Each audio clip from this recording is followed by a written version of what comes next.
Okay guys, so nandito kami ngayon sa Arca South Open Field kung saan ay araw ng linggo. Siyempre date ng mga magjojowa. Pansin nyo yun guys. Ayan, napakarami hanggang doon. Ang daming tao paikot. May mga nagja-jogging, may nag-outing, may nagba-biking. So ayan, lahat nandito na. So banding, family banding ng mga pagpapamilya. Ayan, so dito lang yan sa tabi ng Landers, no? Ayun yung Landers, oh. Ayan, Landers. Ayan. After na kumain sa Landers, magpapasyal-pasyal dito sa open field ng Arca South. Napakalaking bagay, no? Sa ganitong pagkakataon ay nagkakaroon ng banding, no? Yung mga magpapamilya.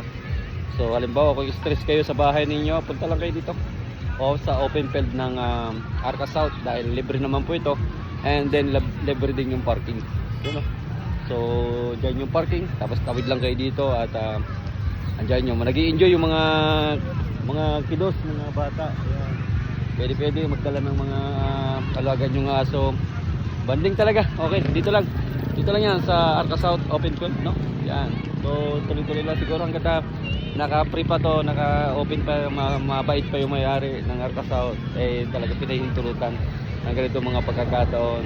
Ayan, para naman ma-enjoy natin. So dito lang talaga mayroon time, no? Yung nakakapag-gala-gala ka, nakapag-jogging. Sa ibang lugar kasi talaga mahigpit na at wala na tayong time dyan sa mga ganyan. Tapos delikado, mayroong mga dumadaan ng mga sasakyan. Dito naka-segregate lahat kung saan yung walking, kung saan yung parking, kung saan yung daanan ng mga nagbabiking. Kaya safe na safe dito lang yan sa Arca South, no? Maraming salamat sa panonood. Ako si Tennis Ray Rice, mahirap hanapin, madaling lapitan, and God bless you all. Bye bye. Boom.